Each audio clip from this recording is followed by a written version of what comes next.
Every bill in your wallet is someone else's debt. You are not holding value. You are holding a promise made by a government to no one in particular, redeemable for nothing specific, worth exactly what the next person believes it is worth and nothing more.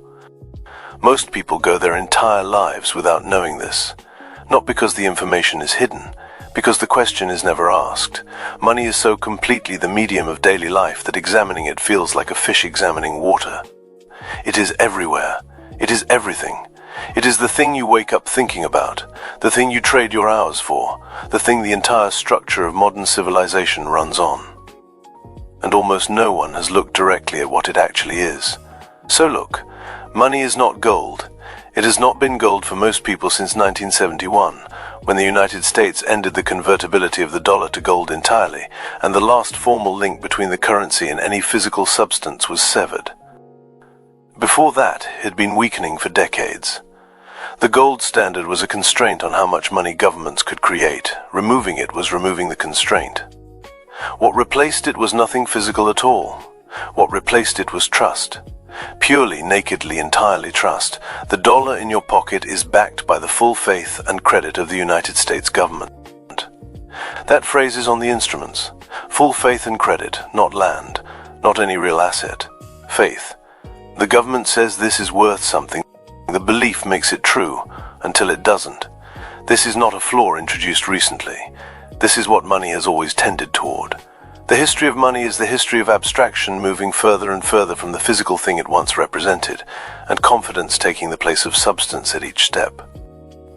Commodity money, actual grain, actual metal, gave way to representative money, receipts for grain, certificates for gold, which gave way to fiat money, currency backed by nothing but institutional authority and collective agreement. At each stage, the abstraction was more convenient and more fragile. More convenient because it is easier to carry a piece of paper than a bar of gold, easier to move a number in a database than a piece of paper. More fragile because each layer of abstraction adds another point at which the belief can break, and when the belief breaks, the money stops working, not slowly, immediately. Now go further. Because what we call money today is not primarily paper. Paper currency, physical cash, is a small fraction of the money supply in any modern economy. Most money exists as numbers, as entries in databases, as digits that appear on screens. When your employer pays you, no physical object moves. A number in one account decreases. A number in your account increases. The money is the relationship between the numbers. It has no physical existence at all. And we saw when we looked at banks that most of those numbers were created by banks making loans. Not printed, not minted, typed. New money brought into existence by the act of extending credit. The total money supply in any modern economy is primarily the accumulated record of loans that have been made and not yet repaid. Money is debt. Not metaphorically, structurally. The money exists because the debt exists. When the debt is repaid, the money disappears, literally. It ceases to exist. This means the economy requires a continuously expanding stock of debt to maintain its current money supply, let alone grow it. An economy in which all debts were repaid would have almost no money. The system requires that people keep borrowing.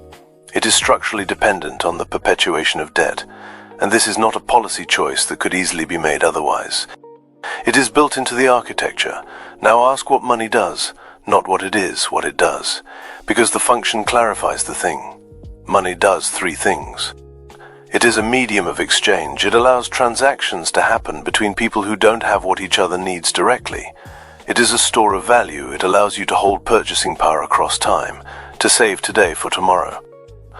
And it is a unit of account. It provides a common measure that makes otherwise incommensurable things comparable.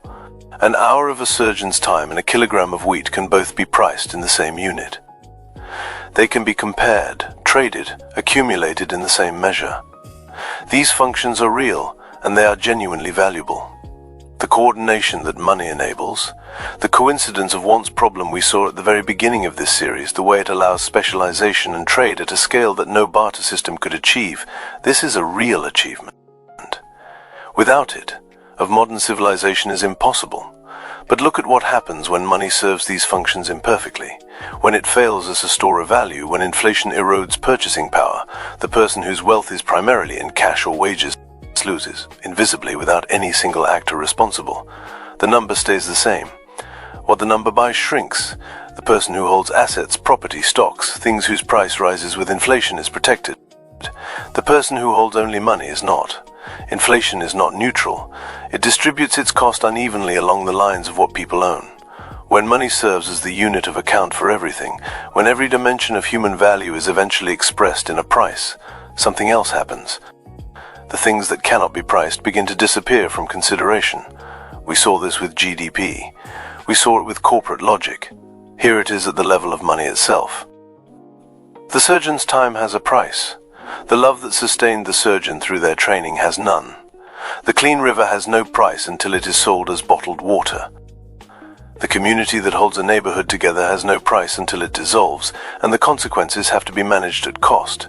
When money becomes the universal measure, everything without a price becomes invisible to the systems that organize collective life. Not unreal, invisible. And invisible things are not managed, they are used until they are gone. Now look at something that is almost never discussed, the politics of money.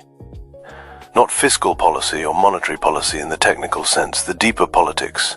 Who decides how much money exists? Who gets it first? What it costs to access it? We know from the bank video that money is created by loans, which means the people who decide who receives loans decide, in a very real sense, who gets newly created money. Those decisions are not made democratically. They are made by private institutions according to private criteria of creditworthiness and expected return. The direction in which new money flows into the economy is determined by the lending decisions of banks as to their shareholders. The central bank can influence the total volume of money through interest rates.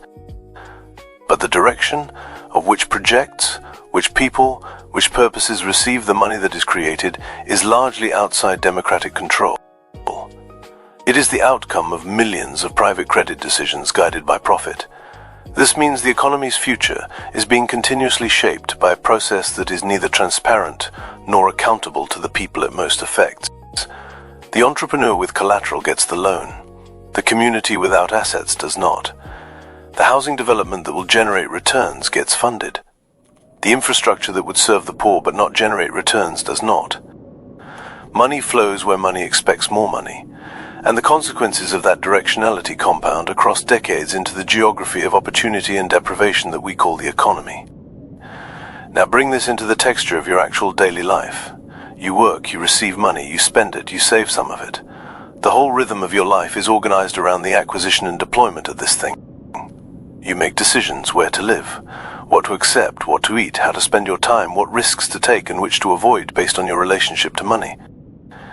Your sense of security, your sense of possibility, your sense of your own worth in the social world are all tangled up with the number in your account in ways that most people feel but rarely examine.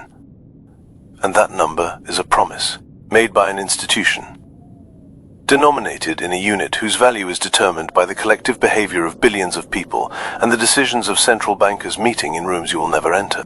The ground you stand on financially is not solid. It is consensus. It is the agreement, renewed continuously by billions of daily transactions, that this abstraction has value, that consensus is robust. It has survived crises and wars and political upheavals. It will probably survive whatever is coming. But it is not nothing to know that it is consensus rather than bedrock. It is not nothing to understand that the thing you have organized your life around is a social technology invented, maintained, and capable of failing. Not because it will fail, but because knowing what a thing actually is changes your relationship to it. The person who knows money as a social technology stands in a different relationship to their financial life than the person who experiences it as reality itself. They are less likely to confuse the number for the life, less likely to sacrifice the things that have no price for the things that do, less likely to spend their brief time here chasing an abstraction, while the unpriced things, the hours with people they love, the attention given to the work that matters, the time taken to simply be alive without purpose, quietly run out. Is real in its consequences. It determines what you can access, what options are available, what pressures you face. That reality should not be minimized. But it is not the only real thing, and it is not the deepest real thing. The question you carry from here is simple and uncomfortable. In the ledger of your actual life, where is the money column and where is everything else?